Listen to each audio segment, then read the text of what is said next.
So, Senator Graham, when you look forward in terms of things that have to be done as a man who Right. wants to be president of the United States, a big point of concern will be refugees. The U.S. Right. leadership had been moving in the direction of letting in more. Now you see what happened here, and the investigative findings about at least one, if not more, had been infiltrating through the refugee process. What do you think is the right balance, sir?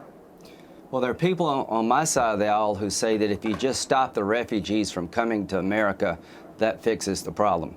There's about 20 different ways to get to America. Refugees are just one of 20 lanes. Shutting that lane down does not protect us. So anybody coming to America needs to be vetted and vetted well, but we can't shut off Syria, people being raped and murdered. But yes, ISIL can intermingle among refugees. They're doing that. But there's other ways for them to get here. So my advice is that eliminating the refugee problem doesn't solve the problem. You've got to go in on the ground and hit them there.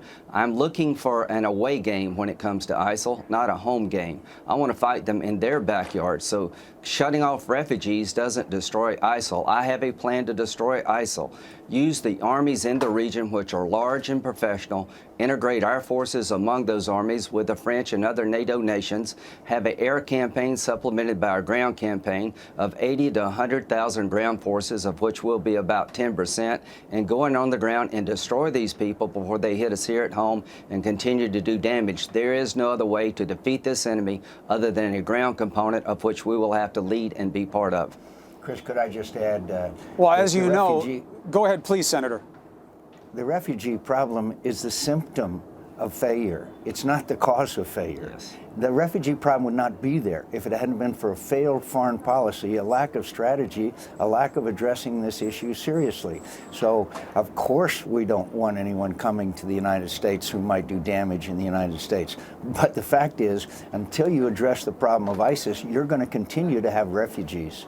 And can I just add one thing? ISIL, when we put 50 special forces on the ground, that reinforced the view of ISIL that Obama's not serious about degrading and destroying ISIL. And if all the French do is drop a few bombs, that reinforces ISIL, that we don't have the stomach for this fight.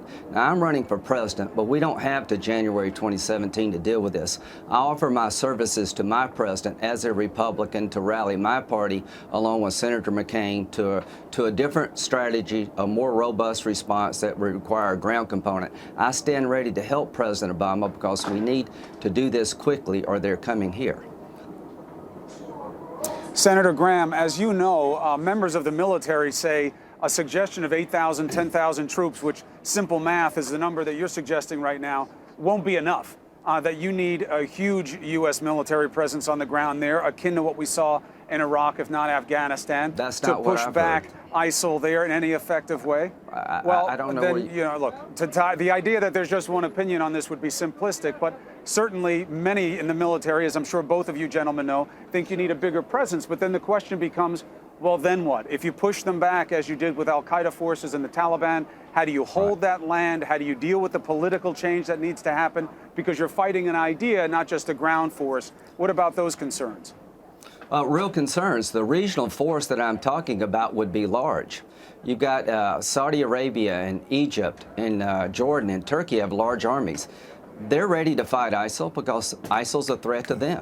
Bush 41 had a coalition. The good news from my point of view, according to General King, is that about 10% of this 80 to 100,000 force needs to be American. But you're right, Chris, we need to hold the ground. We're down to 10,000 people in Afghanistan. If we keep them there, they will hold. If we'd left the 10,000 in Iraq, we'd have been okay. So you do have to hold. This is a generational struggle. But you have got to destroy these guys militarily, and that means an American ground force, not 100,000 people in my view. Could I just finally add, if the president had any sense at all, he would call in David Petraeus, Jack Keane, General Mattis, all these guys that made the surge work. The surge worked. We had it under control. Call in those people that are really the most respected in America and the world, and they'll give him a strategy. They've talked about it publicly, and I'm confident using those people instead of the feckless statements like we heard this morning from the president's spokesman. We can succeed. America is still the strongest nation on earth, and ISIS is not invincible. It's a matter of whether we have the will to do it.